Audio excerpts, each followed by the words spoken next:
Good evening my dear friends. ఇప్పుడు మనం interview topics మీద ఉన్నాము. ఇంటర్వ్యూ టాపిక్స్లో నిన్న ఒక 50 క్వశ్చన్స్ మేము ముందు ప్లేస్ చేశాను. వన్ బై వన్ ఆన్సర్ చేసుకుందాం. తర్వాత వచ్చేసి దీని మీద ప్రత్యేకమైన ఒక ఇంటర్వ్యూ బుక్ తయారవుతుంది. అంటే మోర్ దాన్ 100 ఐటమ్స్ దీంట్లో ఉంటాయి. అంటే regarding taxation and GST and the accounting related problems also will be there. కాబట్టి ఏంటంటే ఫుల్ ఫ్లెడ్జ్డ్‌గా మీకు ఒక ఇంటర్వ్యూకి వెళ్ళటానికి అన్ని రకాలుగా అనువుగా ఉండే బుక్కు. ఈ బుక్ మరి ఎవరికి అందుబాటులో ఉంటుందంటే ఎవరైతే స్టూడెంట్స్‌గా అంటే నేను అన్ని ఇది నా కాన్సెప్ట్‌లో ఎలా పెట్టుకున్నానంటే ఒక స్టూడెంటు అకౌంటెన్సీ, టాక్సేషన్ ఇవన్నీ నేర్చుకున్నట్టయితే he must be in a position to deal in each and everything related to the organisation. అంతేగాని ఇది ఒకటే వరకే చేస్తాను. ఈ ఈ రూమ్‌లో నేను ఉంటాను. బయటికి వెళ్ళలేనని పొజిషన్ ఉండకుండా ఉండాలనే ఉద్దేశంతోటి complete resume preparation, job application preparation, తర్వాత simple letter to customer or a creditor or a banker ఇవన్నీ దాంట్లో ప్రస్తావిద్దామనే ఆలోచన ఉంది కాబట్టి కంప్లీట్‌గా full fledged book will be given to a candidate who joined for full fledged training to become a perfect accountant. కాబట్టి ఏంటంటే ఇవన్నీ మనం ప్రస్తావించుకోవడమే కాకుండా తర్వాత ఏంటంటే మీరు కూడా కామెంట్ చేయడానికి అలవాటు పడి దీంట్లో కూడా పార్టిసిపేట్ చేసినట్టయితే మీకు దీనికి అలవాటు పడడమే కాకుండా ఏదన్నా మీరు చెప్పిన బిట్‌లో ఏదన్నా బాగున్నట్టయితే I can include those things when I express my idea regarding the topic. కాబట్టి ఏంటంటే మీరు నేను కలిసి ఉంటేనే ఒక బెటర్ ప్రొడక్ట్ వస్తుందనే ఆలోచనతోటి నేను ఉన్నాను. నేను దీంట్లో గొప్ప చిన్న అని తారతమ్యం మాత్రం మనం పెట్టుకోవద్దు. మీరు చిన్న కాదు, నేను పెద్ద కాదు. ఎందుకంటే కలిసి మనం నేర్చుకునే అంశంలో ఉన్నాం కాబట్టి you have to concentrate and you have to cooperate and you have to help me also. ఎందుకంటే నాకు ఈ వయసులో నాకున్న కోరికను తీర్చుకోవడానికి మీ హెల్ప్, మీ కోఆపరేషన్ నాకు చాలా చాలా అవసరం. ఎందుకంటే వీలైనంత వరకు దీన్ని మనం ప్రస్తావించుకుందాం. తర్వాత ఏంటంటే దీంట్లో ఫస్ట్ పాయింట్ వర్కింగ్ క్యాపిటల్ గురించి మాట్లాడుకుందాం. వర్కింగ్ క్యాపిటల్ అనేది ఏమిటి? What is the meaning of working capital? తర్వాత వర్కింగ్ క్యాపిటల్‌తో వేరే నేమ్స్ ఏమైనా ఉన్నాయా? Are there any other names for the working capital? దాంట్లో డివిజన్స్ ఏమైనా ఉన్నాయా? వర్కింగ్ క్యాపిటల్ కూడా ఏమైనా డివిజన్స్ ఉన్నాయా? తర్వాత వర్కింగ్ క్యాపిటల్ విషయంలో అకౌంటెంట్ పాత్ర ఎలా ఉండాలి? అంటే ఎనకాడికి నేను బ్యాలెన్స్ షీట్ చేస్తాను, ఇన్‌కమ్ స్టేట్‌మెంట్ చేస్తాను. దేర్ ఎండ్స్ మై మ్యాటర్ అనేది కాదు. వర్కింగ్ క్యాపిటల్ మీద ఎంతైతే కాన్సంట్రేషన్ చేయగలుగుతాడో అకౌంటెంటు, అంత ఉన్నతికి వెళ్ళగలగటమే కాకుండా కంపెనీ లెవెల్ కూడా బావుంటుంది. ఎప్పుడైతే కంపెనీ లెవెల్ అన్ని రకాలుగా బావుంటుందో, ఆర్థికంగా చితికిపోవచ్చు. కొంతకాలం స్తబ్దుగా ఉండొచ్చు. కొంత మాత్రం డౌన్‌ఫాల్‌లో ఉండొచ్చు. అంత మాత్రాన మేనేజ్‌మెంట్‌కి మీరు చేసే వర్క్ యొక్క స్ట్రెంగ్తు దాంట్లో అర్థమవుతుంది కాబట్టి they will try to maintain you for ever. అంటే ఫర్ ఎవర్ అంటే బిజినెస్ ఉన్నంత కాలం. వాళ్ళు మీరు బతికున్నంత కాలం కాదు. కాబట్టి ఏంటంటే మన బాధ్యత ఏంటంటే ప్రతి అంశం మీద మనం కేర్ చేయాలి. అందుకనే నేను ఫస్ట్ పాయింట్ ఏం చేశాను? మీకు ఇంటర్వ్యూస్‌లో first point how to present yourself before the interview అన్నాను. తర్వాత ఇటువంటి క్వెషన్‌లు మనం డిస్కస్ చేసుకుందామని ఒక లిస్ట్ ఒకటి మీ ముందు పెట్టాను. Third one is I think this is an important role for an accountant. అంతేగాని ఏదో వర్కింగ్ క్యాపిటల్ డెఫినిషను, దాని ఫార్ములాని నేర్చుకున్నంత మాత్రాన ఏమి కాదు. కాబట్టి ఏంటంటే వర్కింగ్ క్యాపిటల్ అంటే ఏంటి? దాంట్లో ఏదన్నా డివిజన్ ఉందా? దీనికి ఏదైనా రీనేమ్ ఉందా? తర్వాత ఏంటంటే ఇవన్నీ కూడా మనం ప్రస్తావిద్దాం. తర్వాత ఈ రోల్ కూడా నేను చెప్పినా చెప్పకపోయినా ఈ రోల్ ఏంటో మీకు అర్థమైపోద్ది. అకౌంటెంట్ రోలు దీని ద్వారా బయటకొచ్చేస్తుంది. So, coming to the point. నేను రాసింది ఏంటో మీకు చెప్తాను. Working capital is the difference between a companies current assets such as cash, accounts receivable and inventories of raw material and finished goods and its current liabilities such as accounts payable and accrued expenses. అసలు working capital అంటే ఏంటి? Formula లెక్క వేసుకున్నట్టయితే current assets minus current liabilities. అంటే మనకి ఇవ్వాల్సిన బాధ్యతలు ఏదైతే ఉందో అంటే షార్ట్ టర్మ్ లయబిలిటీస్ రిగార్డింగ్ తర్వాత అక్రూడ్ ఎక్స్పెన్సెస్, ఇవన్నీ కూడా రావాల్సిన పద్ధతుల్లోంచి, లేకపోతే నిలవ ఉన్న మన దగ్గర అంటే ఇన్వెంటరీస్ ఉంటాయి. ఇన్వెంటరీస్ అన్నీ రివాల్వ్ అవుతా ఉంటాయి. ఇవన్నీ వీటిలోంచి తీరిపోగా మిగతా చేతిలో ఉన్న వ్యవహారం అంటే బ్యాంక్ బ్యాలెన్స్ కానివ్వండి, క్యాష్ బ్యాలెన్స్ కానివ్వండి, చేతిలో ఉన్న వ్యవహారం. ఈ చేతిలో ఉన్న వ్యవహారం ఎంత స్ట్రాంగ్‌గా ఉంటే అంత కంపెనీ యొక్క మనుగడ బావుంటుంది. ఎందుకంటే రేపటి రోజున అది ఉంటే మాత్రమే మీరు నిబ్బరంగా, నిరభ్యంతరంగా మీరు ముందుకెళ్ళగలుగుతారు. ఏంటంటే మీ గ్రోత్‌ని మీరు అనుకున్న విధంగా మీ గ్రోత్‌ని మీరు తీసుకెళ్ళే అవకాశం ఉంటుంది. కాబట్టి ఏంటంటే వర్కింగ్ క్యాపిటల్ అనేది కేవలం డిఫరెన్స్ రూపంలో మనం నేర్చుకున్నంత మాత్రాన మీరు దీంట్లో పర్ఫెక్ట్ కాలేరు. తర్వాత ఇంకొకరికి అడ్వైస్ ఇచ్చే స్టేజ్‌కి ఎదగలేరని నా ఉద్దేశం. విన్నారా? Net operating working capital is a measure of company's liquidity and refers to the difference between operating current assets and operating current liabilities.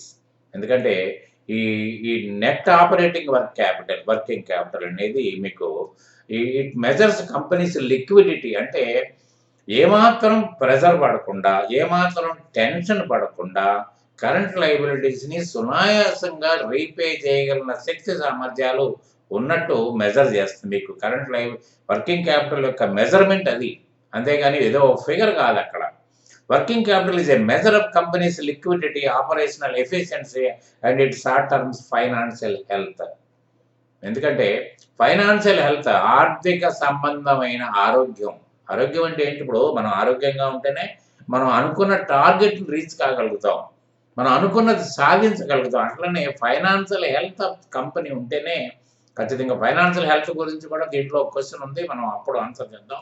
తర్వాత ఏంటంటే మీకు అంటే అవతల వాళ్ళకి కూడా వర్కింగ్ క్యాపిటల్ యొక్క పొజిషన్ చూస్తే అవతల వాళ్ళకి కూడా పర్వాలేదు. మనం వీళ్ళకి అప్పు ఇచ్చినా లేకపోతే సర్వీస్ చేసినా కూడా మనం అనుకున్న టైంకి వాళ్ళ దగ్గర తీర్చగల శక్తి సామర్థ్యాలు మనం ఈ స్టేట్మెంట్‌లో ఉన్నాయనేది అర్థమవుతుంది. కాబట్టి ఏంటంటే మీరు బ్యాలెన్స్ షీట్‌లో కూడా వర్కింగ్ క్యాపిటల్ యొక్క మెజర్‌మెంట్ కూడా కనిపిస్తుంది. మీరు డీటెయిల్డ్‌గా తీసుకోగలిగితే you can show and you can see that also. విన్నారా? తర్వాత if a company has substantial positive working capital then it should have the potential to invest and grow. అంటే అనుకున్నంత రేంజ్‌లో గనక పాజిటివ్ వర్కింగ్ క్యాపిటల్ ఉంటే విన్నారా? Then it should have a potential to invest and grow. అంటే ఏది పడితే అది ముందుకెళ్ళగలుగుతారు. ఒక వస్తువును కొనాలంటే, ఒక బల్క్‌లో కొనాలంటే కొనగలుగుతారు, పెట్టుకోగలుగుతారు. అంటే కంపెనీని ముందుకు నడప శక్తి సామర్థ్యాలు, వాళ్ళ ప్లానింగు, ఇదంతా ప్లానింగే. వర్కింగ్ క్యాపిటల్ అనేది ప్లానింగే. విన్నారా? ఏదో కాలిక్యులేషన్ ఏసి ఆ ఫార్ములా వల్ల మనకు వచ్చేది లేదు. We have to plan it. If a companies current assets do not exceed its current liabilities then it may have trouble growing or paying back creditors or even go bankrupt. Bankrupt అంటే ఏంటి? దివాలా కోరుతాను. ఎందుకంటే company యొక్క current assets గనక మీరు current లయబిలిటీస్‌ని exceed చేయలేకపోతే, అధిగమించలేకపోతే company రేపొద్దున మనుగడ ప్రశ్నార్థకం అయిపోద్ది. ముందుకెళ్ళలేదు, ఈ కంపెనీ ముందుకెళ్ళలేదు. ఒకానొక స్టేజ్‌లో వీళ్ళు దివాలా తీస్తారా అని బజార్‌లో నాకొచ్చేస్తుంది. చూసారా? అంత డేంజరస్ అది. కాబట్టి ఏంటంటే అందుకని ఎప్పుడు కూడా మీకు రేషియోస్, మనం దీంట్లో కూడా ఒక రేషియో అనాలిసిస్ గురించి కూడా ఒక ప్రశ్న మీకు ఇచ్చాను. ఆ రేషియో అనాలిసిస్ అప్పుడు ఎవ్రీథింగ్ విల్ బి డీటెయిల్డ్. అంటే ఒక బ్యాలెన్స్ షీట్ తీసుకుందాం మనం. అన్ని రేషియోస్ కరెక్ట్‌గా ఎలా ఉండాలి అనేది ఒక రేషియోస్ గురించి మనం ఎగ్జాంపుల్ పరంగా మాట్లాడుకుందాం. కాబట్టి ఏంటంటే అది మీకు అర్థమవుతుంది రేషియోస్. విన్నారా? తర్వాత వర్కింగ్ క్యాపిటల్‌కి వేరే 2 పేర్లు కూడా ఉన్నాయి. Why working capital is called by the name circulating or revolving capital. ఈ పేరు విన్నారా మీరు? ఇవన్నీ కూడా ఉన్నాయి. అంటే మనకి ఎంత వీలైతే అంత సింపుల్‌గా ఉండాలి, ఎక్స్‌ప్లనేటరీగా ఉండాలి, గుర్తుపెట్టుకునేటట్టుగా ఉండాలి. ఓ చాటవారతో 10 పేజీలు చదివినంత మాత్రాన ఉపయోగం లేదు. మనకి గుర్తుండేటట్టు ఉండాలి. అవతలోళ్ళకి ఇది నేరేట్ చేయడానికి ఈజీగా ఉండాలి అని ఇది ఉద్దేశంతోటి నేను సింపుల్‌గానే రాసాను. సింపుల్‌గానే మీకు ఎక్స్‌ప్లెయిన్ చేసి ప్రయత్నం కూడా చేస్తున్నాను. దీనికి 2 పేర్లున్నాయి. రివాల్వింగ్ ఆర్ సర్క్యులేటింగ్ క్యాపిటల్ అనేది కూడా ఉంది. Because of the continuous process of investing and realising working capital is called circulating and sometimes revolving capital. ఏంటంటే ఇప్పుడు మనకు స్టాక్స్ కొంటామండి, రా మెటీరియల్ కొంటాం. విన్నారా? లేకపోతే ఫినిష్డ్ గూడ్సే కొంటాం, అమ్ముతాం. మళ్ళీ అంటే క్యాష్ తీసుకెళ్ళి దాంట్లో ఇన్వెస్ట్‌మెంట్ అవుతుంది. ఆ ఇన్వెస్ట్మెంట్లోంచి మళ్ళీ రిలీజ్ అవుద్ది, మళ్ళీ ఇన్వెస్ట్మెంట్ చేస్తాం. అంటే it will revolve continuously. So because of the continuous process of investing and realizing working capital is called circulating and sometimes revolving capital. దాని అర్థం చూసారు కదా. అంటే మీకు అర్థమైపోద్ది, ఇది సింపుల్గా ఇదేమన్నా మతలబు మాట కాదు, ఇబ్బంది పెట్టే మాట కాదు, ఇప్పుడు తెలిసిపోతా ఉంటుంది మనకి ఈజీగా. అట్లా ఇన్వెస్ట్మెంట్ చేస్తాం, మళ్ళీ అంటే క్యాష్ వెళ్ళి ఒక వస్తువు రూపంలో పడుతుంది, వస్తువు రూపంలోంచి మళ్ళీ క్యాష్ రూపంలోకి వస్తుంది, లిక్విడేషన్కి వస్తూ ఉంటుంది అన్నమాట. అలా వచ్చేస్తూ ఉంటుంది కంటిన్యూస్గా మీకు investment process and realising process will be there. Funds which are invested in current assets are continuously recovered through realization of cash and it is again reinvested in current assets. It is the process of cash to current assets and back to cash and so on. So, ఇది ఎంత నీట్గా ఉందో చూడండి. Because of the continuous process of investing and realizing working capital is called circulating and sometimes revolving capital. Funds which are invested in current assets are continuously recovered through realization of cash and it is again reinvested in current assets. It is the process of cash to current asset and back to cash. అటు వెళ్ళి ఇటు వస్తుంది అంతే నారా అని. అది ఆ రెండు అర్థాలుగా అయ్యి. తర్వాత అసలు వర్కింగ్ క్యాపిటల్ ఎందుకంటే అసలు ఏదో మనం చెప్పుకుంటూ పోతున్నాం, డెఫినేషన్ చెప్పాం, దానికి 2 పేర్లు ఉంటాయని కూడా చెప్పాం. అసలు విషయం మర్చిపోయాం. What is the need and necessity of knowing the working capital. అసలు ఏంటి, దీని అవసరం ఏంటి అనేది కూడా క్వశ్చన్ వేసుకోవాలి కదా. వేసుకున్నాం. Working capital is essential to meet day to day operating expenses for holding of stocks of raw materials, consumables, work in progress, spare parts and finished goods and working capital is needed. ఇవన్నీ వాటికి working capital is needed. ఏంటంటే day to day operating, రోజుకి మనం ఉత్పత్తిలోకి వెళ్ళామనుకోండి, రోజువారీ దానికి investment చేయాల్సిందే. మన డబ్బులు చేతిలో ఉంటేనే కదా మన and holding stocks of raw materials, అంటే ఏ రోజు సరుకు, ఏ రోజు బియ్యం ఆ రోజు కొని వంట చేసుకున్నట్టు కాదు కదా. ఒక బస్తా బియ్యం కొనుక్కుని ఉంటాం 15 రోజులు, నెల రోజులు వస్తాయి. Depends upon the family members. అట్లని డిపెండ్స్ అపాన్ ది ప్రొడక్షన్. ఎందుకంటే ప్రొడక్షన్ అంటే మనం ఒక అంచనా వేస్తాం, కాస్ట్ అకౌంటెన్సీ వాళ్ళు చేస్తారు ఇది. ఎందుకంటే ఈ నెల రోజులకి సరిపడి, ప్రొడక్షన్కి సరిపడి స్టాక్ ఎంత కావాలి, అంత రా మెటీరియల్ పెట్టుకుంటారు. తర్వాత ముందుగానే 10 రోజుల క్రితమో వారం రోజుల క్రితమే స్టాక్ను ఆర్డర్ చేస్తాం. అంటే మనకి రీచ్ అవ్వడానికి ఎంత టైం పడుతుంది. కాబట్టి పెట్టుకుంటే ఎప్పుడు కూడా కంటిన్యూస్గా రా మెటీరియల్ అందుబాటులో ఉంటుంది. ఏ రోజున రా మెటీరియల్ అందుబాటులో లేకపోయినా ఆ రోజు ప్రొడక్షన్ ఆగిపోద్ది. ప్రొడక్షన్ ఆగిపోవడం వల్ల ఓవర్ హెడ్స్ తగ్గవు. ఇవన్నీ కూడా ప్లానింగ్. ఎందుకంటే కాస్ట్ అకౌంటెన్సీ డిపార్ట్మెంట్ ఇవి చూసినా కూడా you are the person, we are the principal one. మీరు మాత్రమే చూడాలి ఏం చేస్తున్నారు అదంతా. ఎక్కడన్నా ప్రొడక్షన్ ఆగడానికి ఏదైనా అవకాశాలు ఉన్నాయా, లేకపోతే సఫిషియెంట్గా ఉన్నాయా, అంటే ఎక్సెస్ కూడా వేస్ట్. మళ్ళీ ఎక్సెస్ వేస్ట్ వల్ల ఏమవుతుందంటే అనవసరంగా మనకి ఆ డబ్బులు దాంట్లో బ్లాక్ అయిపోతాయి. ఎక్సెస్ ఉండొద్దు, డెఫిసిట్ ఉండొద్దు. కాబట్టి ఏంటంటే ఇవన్నీ consumables, work in progress, spare parts అన్ని. ఇప్పుడు రిపేర్ వచ్చిన తర్వాత పరిగెత్తడం, మరి దానివల్ల కూడా బ్రేక్ అవుద్ది. ఒక మిషన్ బ్రేక్ అయింది అనుకోండి, ఆ మిషన్లో ప్రొడ్యూస్ కావాల్సినంత ఆగిపోతుంది. కాబట్టి కొన్ని స్పేర్ పార్ట్స్ అంటే ఇమ్మీడియట్గా కొంత ఈజీగా ఏంటంటే మనం వేర్ అండ్ టైర్ తోటి కొన్ని పోతూ ఉంటాయి. కాబట్టి అవి మనం కీపప్ చేసుకుంటే ఏమవుతుందంటే మనకి అందుబాటులో ఉంటాయి. ఎప్పుడు పడితే టక్కనది మనం రాత్రి అయినా పగలైనా ఉంటాం. అసలు మెయిన్గా కొన్ని పాయింట్స్ రాసుకుందాం. To hold the stock of raw materials for a period so that it contributes the production process uninterruptedly, అవాంతరం ఎక్కడ ఆటంకం లేకుండా అన్ఇంటరప్టెడ్లీ. ఎందుకంటే ఎందుకు వర్కింగ్ క్యాపిటల్ అంటే ఇది to hold the stock of raw materials for a period so that it contributes to the production process uninterruptedly. తర్వాత రెండోది ఏంటి, to hold the stock of work in progress or process during the time raw materials get converted into finished goods. Finished goods అయితేనే కదా మళ్ళీ revolving వచ్చేది. అప్పుడు దాకా మా వర్కింగ్ క్యాపిటల్ యొక్క అవసరాలు ఉన్నాయి దీంట్లో. To hold the stock of finished goods period so that the demand of customers can be meet అనే కంటిన్యూస్ బేసిస్. అంటే మనకి మార్కెటింగ్ స్ట్రాటజీస్ చూసుకుంటే మనం కంటిన్యూస్గా మార్కెట్లో మనం ప్రొడక్ట్ సప్లై అవుతూ ఉండాలి. As per the customer orders మనం డిలే చేసి ఇవాళ ఆర్డర్ ఇస్తే నెల రోజుల తర్వాత సప్లై చేయడం వాళ్ళ ఉపయోగం లేదు, అవుట్లెట్ అయిపోద్ది. Competitors also will enter in to the market and will the capture the market. కాబట్టి ఏంటంటే ఎప్పటికీ మన దగ్గర అందుబాటులో ఆర్డర్ రాగానే మనం అప్పటికప్పుడు మనం మార్కెటింగ్ డివిజన్ వాళ్ళు దాన్ని ట్రాన్స్పోర్టింగ్ చేయగలిగిన సత్తా ఉండాలంటే మన దగ్గర తగినంత అన్ని వర్కింగ్ క్యాపిటల్ అనేది ఇవన్నీ వాటికి అవసరమే. ఆ! తర్వాత to grant credit to it's customers for competitive reasons. ఎందుకంటే మనం డబ్బులొస్తేనే అమ్ముదాం అనుకునే స్టేజ్ ఉండదు. కొంత కొంత పీరియడ్ మనం ఇవ్వాల్సిన పీరియడ్ వస్తుంది. క్రెడిట్ పీరియడ్ ఇవ్వాల్సిన అవసరం. ఎందుకంటే కాంపిటీటివ్, ఎందుకంటే మన సేమ్ ప్రొడక్ట్ ఒకటే కంపెనీ తయారు చేయదు. 10 కంపెనీలు తయారు చేస్తాయి. కాబట్టి ఏంటంటే నువ్వు ఇవ్వకపోతే వాడిస్తాడు. ఎందుకంటే కస్టమరు మీ మీద ఏమంత బిలీవ్ ఉన్నా, ఎంత నమ్మకం ఉన్నా కూడా వాడి బిజినెస్ వాడు చూసుకుంటాడు. ఎవరి స్వార్థం వాడుకుంటుంది. కాబట్టి ఈ మే నాట్ వెయిట్ ఉన్నారా? కాబట్టి ఏంటంటే అది కూడా దానికి కూడా మనకు కొంత క్యాష్ సర్ప్లస్ అక్కడ ఉండాలి. To hold cash balance to meet expenses like administration, selling and distribution ఇవన్నిటికి కూడా మనకు డబ్బులు కావాలనేది అర్థమైపోతుంది. తర్వాత key points. A company has negative working capital if the ratio of current assets to liabilities less than 1. అంటే పాజిటివ్, నెగెటివ్. నెగెటివ్ ఎప్పుడు ఉంటుంది? Working capital the ratio of current assets to liabilities less than 1. అంటే current liabilities కంటే current assets తక్కువ ఉన్నప్పుడు we can call it as a negative working capital. Negative working capital is not advisable one. It is not a good symptom. Positive working capital indicates that a company can fund its current operations and invest in future activities and growth. అంటే positive working capital ఉన్నట్టంటే అర్థం ఏంటి?